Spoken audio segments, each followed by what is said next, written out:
Olá, boa tarde. A Justiça do Pará promove até a próxima semana um mutirão virtual de conciliação.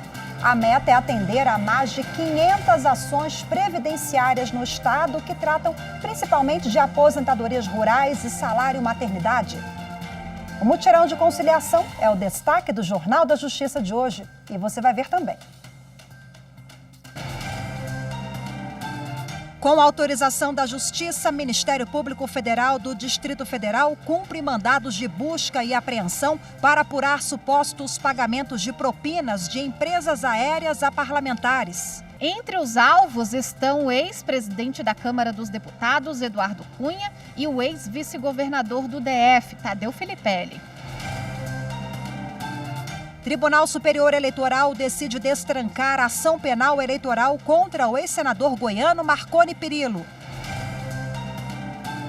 E ainda, Observatório do Meio Ambiente. Presidente do Conselho Nacional de Justiça, ministro Luiz Fux, e vice-presidente da República, Hamilton Mourão, defendem parcerias para enfrentar os problemas ambientais. Hoje, o Judiciário trabalha também em caráter de prevenção.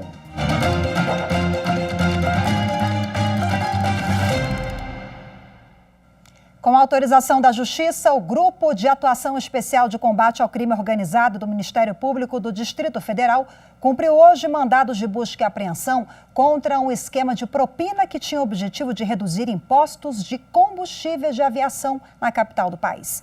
Um dos investigados é o ex-presidente da Câmara dos Deputados, Eduardo Cunha. Foram cumpridos 20 mandados de busca e apreensão no Distrito Federal e em mais 4 estados. Além de Eduardo Cunha, o ex-vice-governador do DF, Tadeu Filipelli, também é alvo da operação. Segundo o inquérito, até o momento há indícios de pagamento de propina por parte de 2 companhias aéreas entre 2012 e 2014. Os pagamentos indevidos seriam para a alteração legislativa da redução de alíquota de ICMS para querosene de avião. As investigações começaram com o acordo de colaboração premiada do doleiro Lúcio Funaro, homologada pelo Supremo Tribunal Federal em 2018. Bom, em nota, a defesa de Eduardo Cunha disse que não há dúvidas de que a operação de hoje se trata de algo fabricado politicamente com o objetivo de retalhar de forma injusta alguém que vem cumprindo rigorosamente todas as condições que lhe foram impostas pela Justiça ao conceder a prisão domiciliar. A defesa de Eduardo Cunha alega ainda que os fatos, os quais não guardam qualquer relação com o parlamentar, esses fatos são antigos, portanto, segundo a defesa, não passam de 2014. Já a defesa de Filipelli disse que só vai se manifestar depois de ter acesso aos autos. Corte de salário de comissionados da Assembleia Legislativa de São Paulo é inconstitucional, de acordo com o entendimento do Supremo Tribunal Federal. O relator do recurso no STF foi o ministro Alexandre de Moraes. Ele manteve o entendimento do Tribunal de Justiça de São Paulo, que julgou inconstitucional o corte de 20% na remuneração dos comissionados da Assembleia Legislativa do Estado, enquanto durasse a pandemia. No recurso, a Assembleia alegou que o Estado não pode ser impedido de adotar medidas para combater o desequilíbrio das finanças públicas. Mas o ministro Alexandre de Moraes considerou que a irredutibilidade de vencimentos de servidores, que é assegurada pela Constituição, se aplica também àqueles em função de confiança ou cargo em comissão. O ministro ressaltou ainda que o próprio Supremo já havia julgado e declarado inconstitucional qualquer corte na remuneração de servidores, incluindo aqueles que foram feitos com base em um artigo da Lei de Responsabilidade Fiscal que permitia essa redução. O Conselho Nacional de Justiça realizou a segunda reunião do Observatório do Meio Ambiente do Poder Judiciário, sendo a primeira reunião do ano. O grupo avaliou propostas de ações apresentadas pelos integrantes para serem executadas neste ano, em 2021. O vice-presidente da República, Hamilton Mourão, ele participou da reunião. Ele e o presidente do Conselho Nacional de Justiça do Supremo Tribunal Federal, ministro Luiz Fux, eles defenderam parcerias para enfrentar os problemas ambientais. Uma das propostas apresentadas por integrantes da sociedade civil que fazem parte do observatório é a criação de uma plataforma em meio eletrônico que permita, dentre outras medidas, o acesso, acompanhamento e manifestações e inquéritos, processos e decisões judiciais relacionadas à proteção do meio ambiente. A plena participação social, a plena transparência, são elementos fundamentais para a concepção das políticas de proteção ambiental. A gênese dos processos de degradação, o teor das denúncias, as iniciativas do Ministério Público, suas resultantes e as decisões tomadas pelo Poder Judiciário têm que estar disponíveis ao público. Outra proposta é a restauração florestal com foco na Amazônia Legal. Seriam utilizados recursos de penalidades ambientais para a restauração florestal, captação que abasteceria fundos geridos pela iniciativa privada, com aplicações em áreas e modelos de restauração com alto impacto socioambiental. A atividade de restauração é uma atividade empregadora, além do benefício ambiental, ela também é uma atividade capaz de gerar emprego e gerar oportunidades de renda e desenvolvimento local. Nós temos, no âmbito nacional, alguns mecanismos legais que permitem converter multas para ações de reparo de danos ambientais, especificamente no caso de desmatamento ilegal. O vice-presidente da República, general Hamilton Mourão, apresentou o Conselho Nacional da Amazônia Legal, que atua como colaborador no observatório. Ele afirmou que a função do Conselho é de coordenar e integrar as ações do governo federal e dos governos estaduais e apresentou números para dizer que, desde sua recriação, o Conselho já apresenta resultados. Desde junho do ano passado até o dia 31 de dezembro, nesses 7 meses, nós logramos reduzir o desmatamento em 17% quando comparado com o mesmo período do ano de 2019. Isso é uma tendência.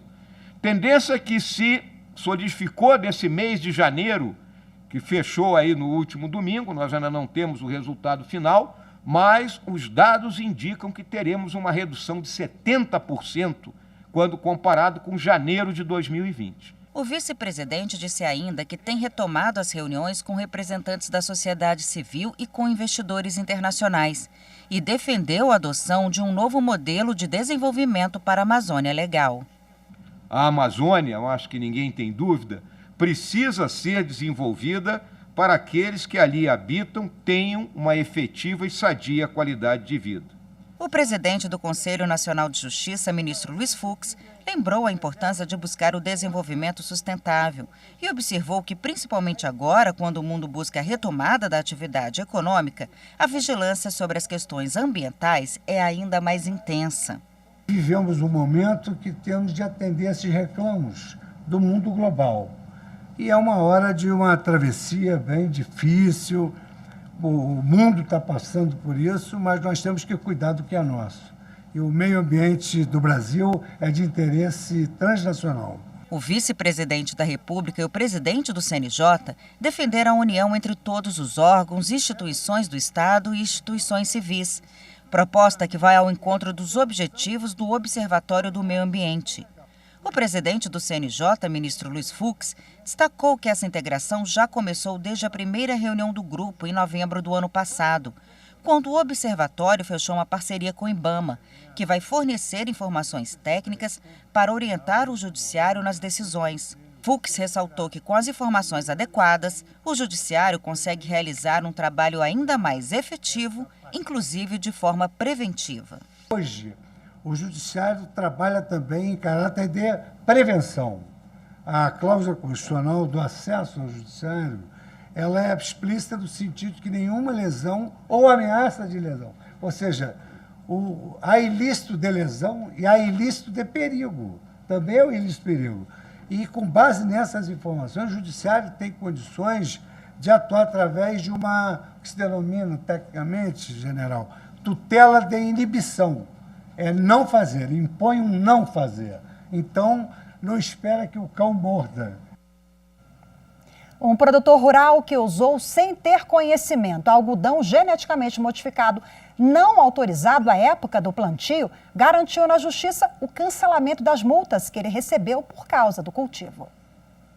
O produtor rural foi multado em R$ 64 mil por fiscais do Ministério da Agricultura, Pecuária e Abastecimento por usar algodão geneticamente modificado sem prévia autorização da Comissão Técnica Nacional de Biossegurança.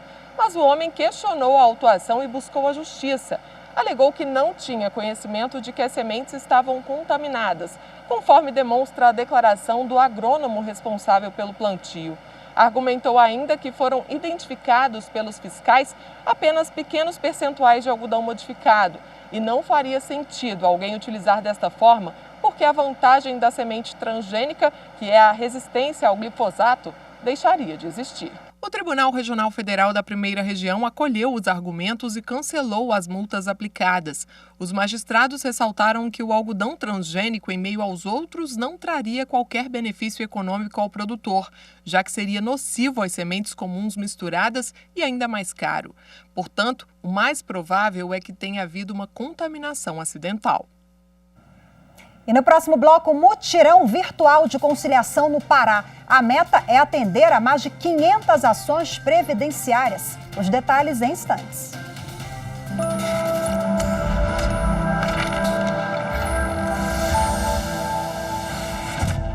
A Constituição Federal é um grande pilar da democracia no Brasil e é nosso dever, como cidadãos, defender os seus princípios e a sua aplicação.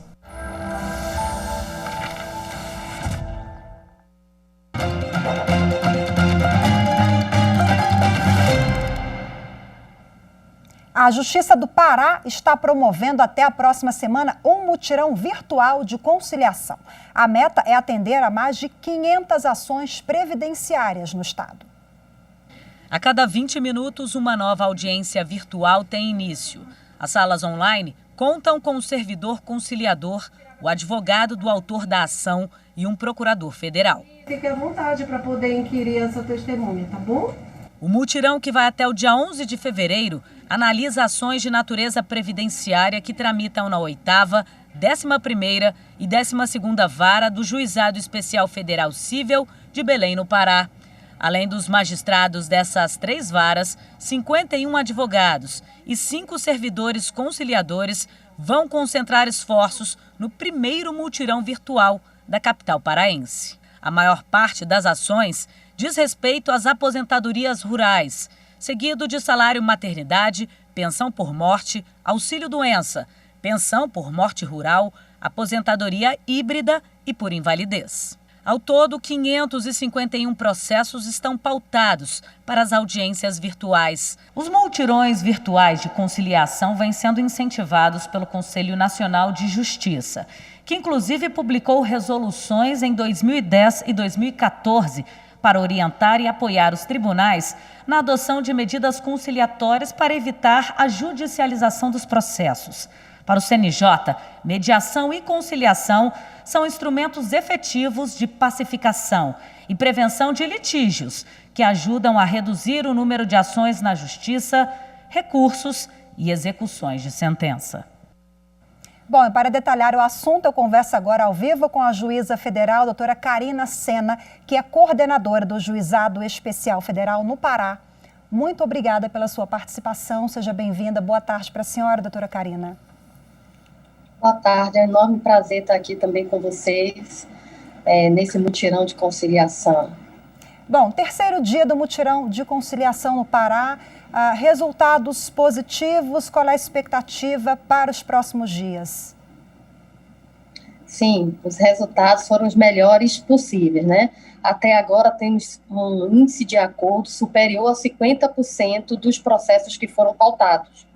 Então, significa que até agora, nesse momento, mais da metade dos 511 processos, né, já estão caminhando para a conciliação, fazendo com que essa população que procura a Justiça Federal, que é composta, né, em sua maioria, por pessoas que têm baixa renda, porque são agricultores que trabalham em regime de economia familiar e são os pescadores artesanal, recebam agora no curto prazo de tempo, que é só o prazo de implantação do benefício, o benefício previdenciário que ele realmente precisa para sobreviver.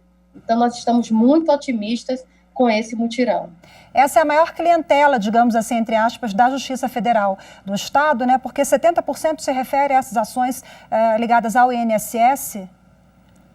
Sim, sim. Os juizados especiais federais aqui no Pará, ele tem uma demanda de quase 70% que o réu é o INSS. e são demandas básicas de benefício previdenciário, de aposentadoria, de auxílio-doença, de salário-maternidade, de pensão por morte. Bom, a senhora chamou a atenção a respeito do número 511 audiências, né? Esse é o número exato, dá mais de 100 audiências de conciliação em média aí por dia. É um número expressivo, só foi possível graças também ao apoio de advogados, a toda uma logística e um trabalho conjunto também de outros atores envolvidos, né, doutora Karina? Perfeito. Sem parceria, nós não teríamos conseguido realizar esse evento, né? A Procuradoria Federal foi uma parceira, os advogados que atuam aqui na Lide Previdenciário também entenderam a necessidade desse mutirão, né? Nós temos também aqui o nosso Centro de Conciliação, que é coordenado por uma colega minha, que é a doutora Rinde. Então, essa parceria nos permitiu a realização desse evento, e só quem tem a ganhar é o jurisdicionado que procura a Justiça Federal, porque vai obter o seu benefício de uma forma mais célere e com mais eficiência, né? Ano passado foi um ano atípico, em razão da pandemia, não foi possível que a gente realizasse as nossas audiências presenciais, e com isso a nossa pauta de audiência, ela ficou um pouco congestionada, e sem esse mutirão nós não conseguiríamos colocar essa demanda judicial em dia. Quer dizer, uma pauta temática, ações previdenciárias. Na prática, o que falta às vezes? Um pequeno detalhe, um documento que a parte, por falta de informação, não faz o anexo ali na entrega na hora que deveria ser feita. Falta o que para que esse litígio não seja resolvido de forma célere, sem a intervenção do Poder Judiciário? Na maioria das vezes, o jurisdicionado, que é o segurado da Previdência Social, ele procura INSS na via administrativa e não apresenta toda a documentação necessária, porque nem ele sabe quais são, de fato, as documentações que deve apresentar na hora que ele faz o requerimento administrativo. Então, quando ele vem para a Justiça, aqui na Justiça ele tem essa oportunidade de sanar esses documentos que faltaram e de esclarecer eventuais dúvidas, né, que o INSS teve na via administrativa e que impediu o reconhecimento do direito lá naquela via. Como coordenadora, então, desse mutirão, desse evento à frente aí, com esse trabalho direto com o cidadão, a senhora acredita que é um mutirão também de cidadania, né, doutora Karina? Perfeitamente. Eu sou uma entusiasta, né, do trabalho dos juizados especiais federais, porque eu vejo os juizados especiais federais como um meio para levar para essa população maior dignidade. Então, quando a gente realiza um mutirão de audiências, e principalmente no momento desse de pandemia, que nós sabemos a dificuldade que nós estamos tendo para prestar, muitas vezes, a justiça, isso leva, sim, né, a aumento dessa população de uma capacidade financeira e, consequentemente, a gente pode considerar que esse evento é um evento de cidadania, sem sombra de dúvida. Por favor, vamos finalizar com o serviço. Quem quer participar ou tirar qualquer dúvida a respeito dos juizados especiais aí na primeira região, a senhora é coordenadora dos juizados no Pará, qual é o canal? Bom, atualmente, nós estamos aqui no Pará, funcionando, né, no modo semi-remoto. Nós já retomamos algumas atividades presenciais, mas qualquer dúvida que o jurisdicionado tenha, é só entrar na nossa página na internet, que é a nossa página da Seção Judiciária do Pará, e lá tem todos os links de contato com todas as varas, todos os e-mails de contatos, todos os telefones de contatos também, e nós estamos aqui à disposição para tirar eventuais dúvidas e qualquer esclarecimento. Eu aproveito também para esclarecer que nós já estamos trabalhando um segundo mutirão de conciliação para o mês de maio, né? Então, o objetivo é até o mês do ano, a gente está com essa demanda saneada. Voltamos aqui, então, em maio para falar sobre esse evento. Sucesso, bom trabalho para a senhora, boa tarde. Tchau, tchau. Muito obrigada. E você vai ver a seguir, plenário do Supremo Tribunal Federal dá início aos julgamentos deste ano. Na pauta, direito ao esquecimento. Voltamos já.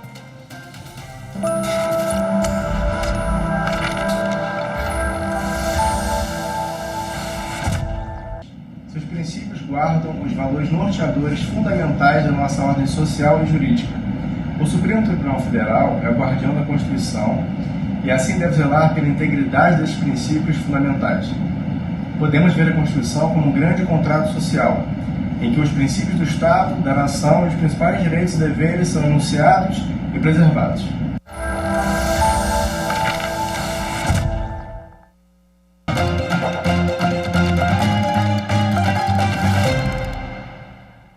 E na sessão plenária dessa terça-feira, o Tribunal Superior Eleitoral decidiu destrancar a ação penal eleitoral contra o ex-senador goiano Marconi Perillo.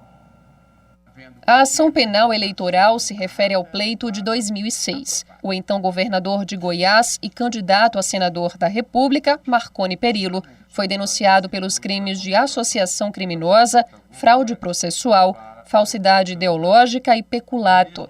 Por unanimidade, o plenário do TSE entendeu que a exigência de autorização da Assembleia Legislativa de Goiás para processar Perillo não se aplica ao caso.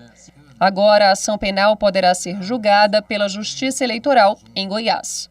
Em outra decisão, os ministros do TSE anularam a pena de 8 anos de inelegibilidade aplicada pelo TRE do Rio de Janeiro a Eduardo Paes e Pedro Paulo Teixeira. Eles haviam sido condenados por abuso de poder econômico e político e conduta vedada a agente público nas eleições de 2016. O plenário do TSE também suspendeu multa aplicada pelo TRE de São Paulo a Gilmar Tato por suposta propaganda irregular na internet em 2018.